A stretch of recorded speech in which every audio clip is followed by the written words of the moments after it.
All right, welcome everybody.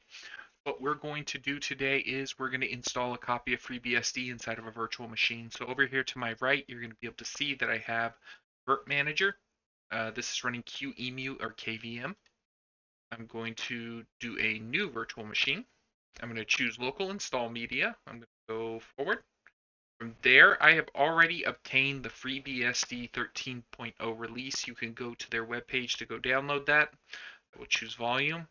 At this point, it will automatically detect. If yours does not automatically detect, then feel free to go and change this to just FreeBSD. Hit forward. I'm going to add 2,256 megabytes of memory, and I'm going to provide 2 CPU cores.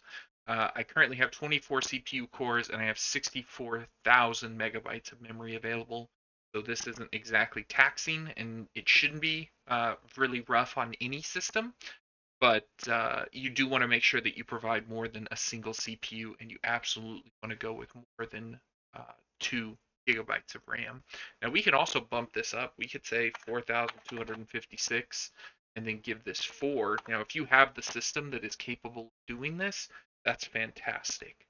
Go ahead and do that. Hit forward. 20 is the default, but we're going to bump this up to 25 because we're going to be using this system for a while. So we want to make sure that we have everything that we need. Hit forward. At this point, we're going to want to use a naming convention. So this class is going to be used in conjunction with some training that I'm doing at UAT. So I'm going to go UAT dash. We're going to choose FreeBSD 13 so that we know the version. And then we're going to name this class. Why? Because we're in a class, and that's what we're going to use it for. Having a smart naming convention is a good idea, especially if you can break it down into where you're using that virtual machine or who you're using it for. In addition to that, you're going to want to demarcate what the operating system is and what version of the operating system it is, and then what you're using it for. So you might be doing something like UAT, FreeBSD 13 dash, and then we might put something like Apache or Nginx so that we know what server's being run or the purpose of that system. For network selection, we're just going to go with a NAT. We're going to hit finish. I'm going to allocate everything, and then the system is going to boot. So at this point, I'm going to go full screen, and we're going to choose 1 for multi-boot. And it will work its way through all of the loading and everything else that it needs to do. And then at this point, it should log us in pretty quickly into a TUI, which is a text-based user interface. There are GUIs, which you might see whenever you install something like Ubuntu or Windows, where you have lots of clicking and you use your mouse. You might have a command line installation, which you would find whenever you're using something like Arch. So if you're going to install just a plain copy of Arch Linux, you would have the CLI installer. Here we have the TUI or text user interface. So it's kind of a cross or a hybrid between what you would see with a graphical user interface, but also keeping you within the command. So for the purposes of what we're doing here, I'm going to choose install. And for my system and my keyboard, I want to use United States of America. And then I don't need to test. I already know that a US keyboard is going to work. So I'm going to hit up. If you don't hit up, it's going to make you work through this entire thing where you have to click different keys to see if the keyboard actually accepts those keys. We don't need to do that, or at least I don't. If you feel like that you have the need to do it, feel free to do it. I'm going to select next. We're going to choose a host name. So I'm going to do UAT dash FreeBSD dash VM. Okay. Base system, kernel debug, lib32 debug, lib32, ports, source, test. So what are some of these things? If you need base debug, this would be whenever you're doing development work. Probably not going to need that for this course. We're not going to do any kind of kernel development or anything like that, but we're going to leave the kernel debugger in here, the kernel debugging tools. The purpose of this is it will give you some of the tools you might need whenever you're installing software. I'm not going to install any of the 32-bit compatibility libraries necessary for debugging, but I'm going to install the libraries themselves. And then we can choose, do we want ports, source, or do we want both? Now, for the purpose of what we're doing here, I'm going to choose ports. Now, if you wanted to, you could install source. And then whenever it's time to install software, you can build that software individually. So there's a lot you can do here, but what we want is just a really basic package manager. So essentially you'll be able to type in pkg install something, and then it'll very quickly install. Time is kind of the essence for what we want to accomplish within this class. So we may come back and revisit source, but for the purposes here, we just want kernel debug, lib32, imports. Hit enter. Here, it's going to ask us what kind of partition do we want. Again, this isn't a virtual machine, so we're just going to go to auto and ZFS. Hit enter. And then at this point, we can see there's pool types, pool names. ZFS is incredibly powerful. I'm not going to encrypt disks. I am going to leave the partition scheme at GPT. Swap size, we're going to leave that at 2G or 2 gigabytes. We're not going to mirror our swap, and we're not going to encrypt our swap for the purpose of doing what we're doing here. So we're really just going to hit enter on install. But if you look here, it says stripe 0 disks. One of the really cool and powerful things that ZFS provides is a way for you to be able to add hard drives and essentially build what functions as a RAID within ZFS over a whole bunch of different drives. And then in addition to that, as you're working within ZFS, you can do really cool things like take snapshots and stuff. Again, we might touch on these topics, but we're probably not going to end up working with any of this because we only have one disk. I'm only going to make you set up one disk to install this. We're going to have 25 gigabytes, and that's how we're going to work. So we're going to hit enter. We're going to choose stripe, no redundancy. Again, you can see here we've got RAID Z3, RAID Z2, RAID Z1, RAID 10, mirror, and then stripe, no redundancy. We're going to go with stripe, no redundancy, but just eyeballing this, you can see there's a lot of really cool things that we can do here in creating a redundant system for backing up all of our data.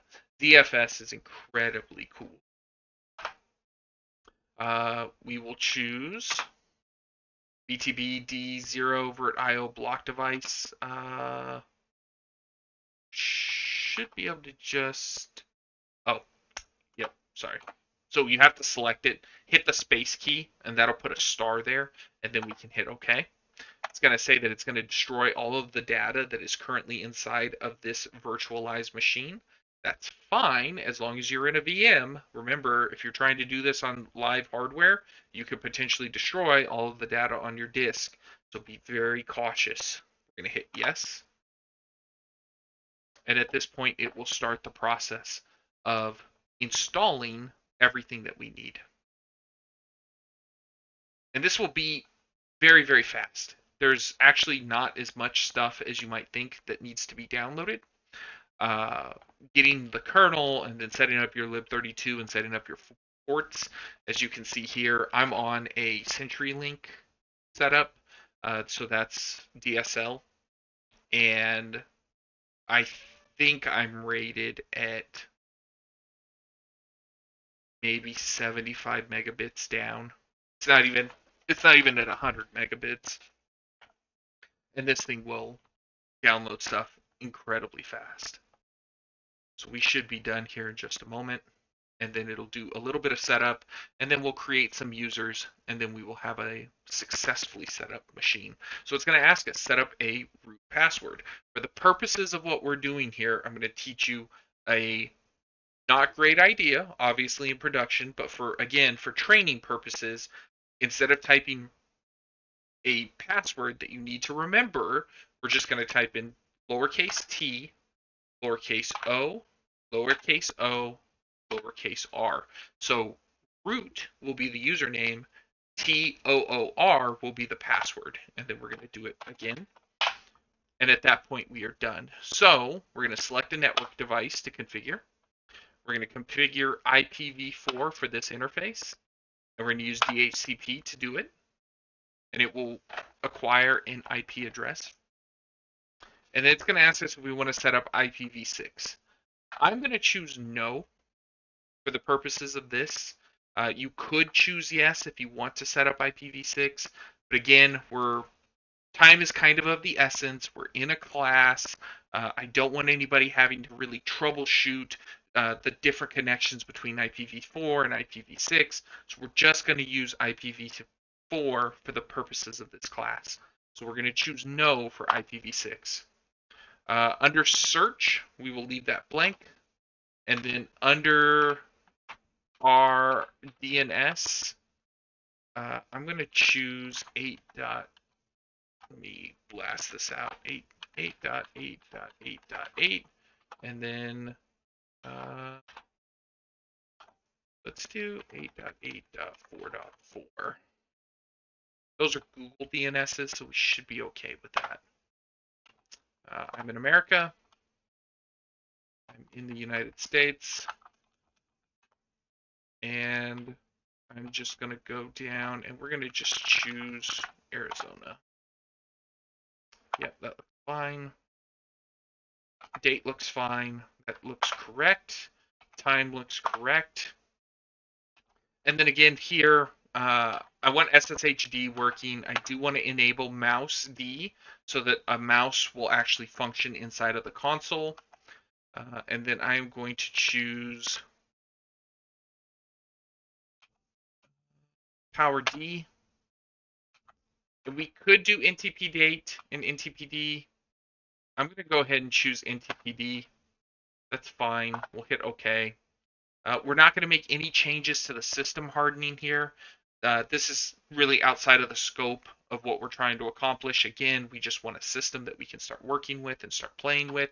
But there is a lot of really cool stuff that you can do within FreeBSD to do stuff like hide processes from other users and other groups. You can hide the processes that are running inside of jails. Jails are another concept that we'll get into that's a little bit more popular on the Unix side than they are within the Linux side. But you will find people who use jails under Linux. I just have found that is much rarer. So would we like to add users to the installed system now? I'm going to choose yes. I'm going to create a user that is my name. And we're going to leave the UID blank. We're going to leave the login group blank. We're going to invite this user to wheel. We're going to leave the default. We'll leave default for login shell. Home directory is fine. Permissions, that's fine. And then we can use password-based authentication. We're not going to use an empty password. And we're not going to use a random password. And then we're going to enter a password. So I'm going to enter the password of test 01 exclamation point. Test 01 exclamation point. And then we're not going to lock out this account. Everything looks good. We're going to say yes. We're not going to add another user.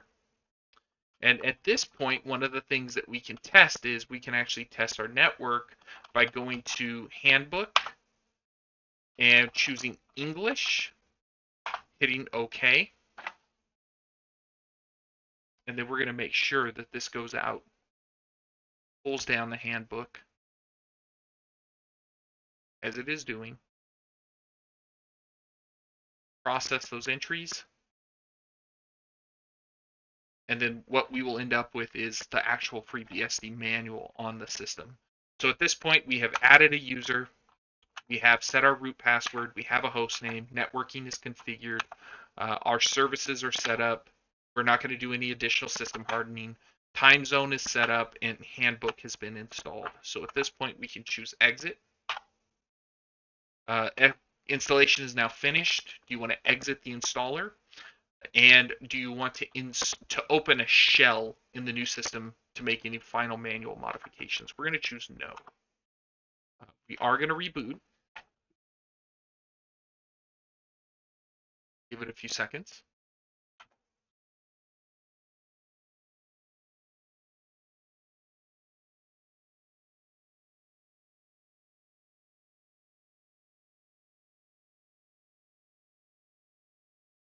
Here, we'll choose 1.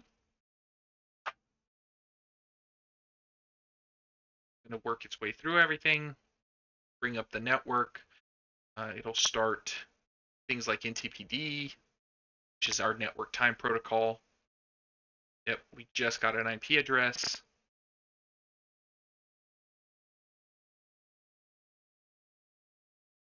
And in the meantime, while this is logging in, I come here and I'm going to set up my root account, and we're going to set up our test account here. We're putting this inside of the description so that we have these notes.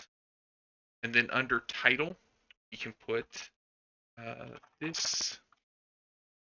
Actually, let's put under title class training. And then description again, root and Tor, and then Aaron J, and then test 01. You would change this to whatever it is that you think you might need. Why? And here we can see things like OS information, we can see performance, CPUs, memory, boot options. There's a lot of things that you can do here that for the purposes of what we're working on right now, we don't really.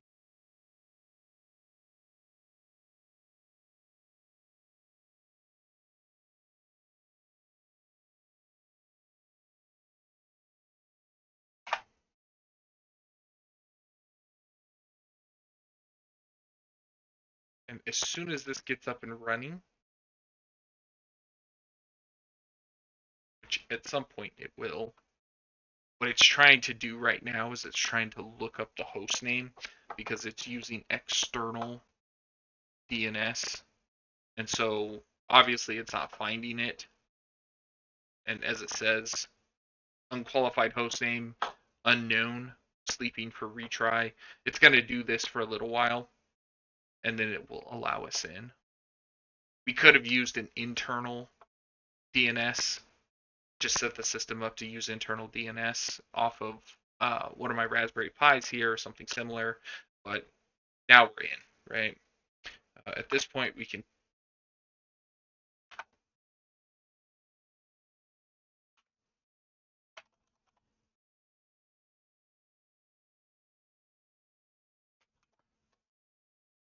here.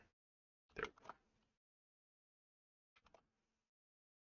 So we'll type root tor, and we're in. If we type the word sudo, like you would on a Linux box, you'll find package not found. So we can type package install sudo. It's going to ask us, do we want to proceed with installing this? This is our method for installing applications. This is our package manager. KG install, and then the thing that we want. So we want sudo for sure. So we're going to say yes. The other thing that we're going to want is package install. I believe Neovim is available to us. It is. So we're going to install Neovim, Neovim, and we will choose yes. And you will see it has gone out. It is fetching all of the packages that we need. It will start that process of installing. And then at this point, I can type in Vim, and we have Neovim, and it is available to us. So when we're ready to do things like install software or do anything like that, if we need to edit configuration files, we'll be able to do so with Vim. Yeah, so if you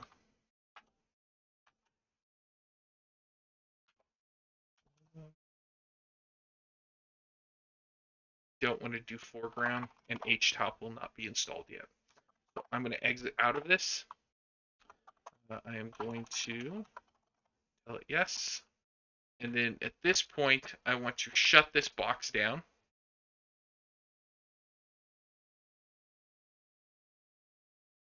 It'll take a few seconds. And when it is completely shut down, what we're going to do is we're going to take a snapshot. We're going to go here. We're going to add a snapshot. We're going to call this install. And then description will be fresh install of FreeBSD 13.0. Finish. And now we have a snapshot called installed. And if we ever need to roll back to a completely fresh copy of this operating system, we can do so from here. And we can also start from that snapshot. So we have now completed the very first assignment.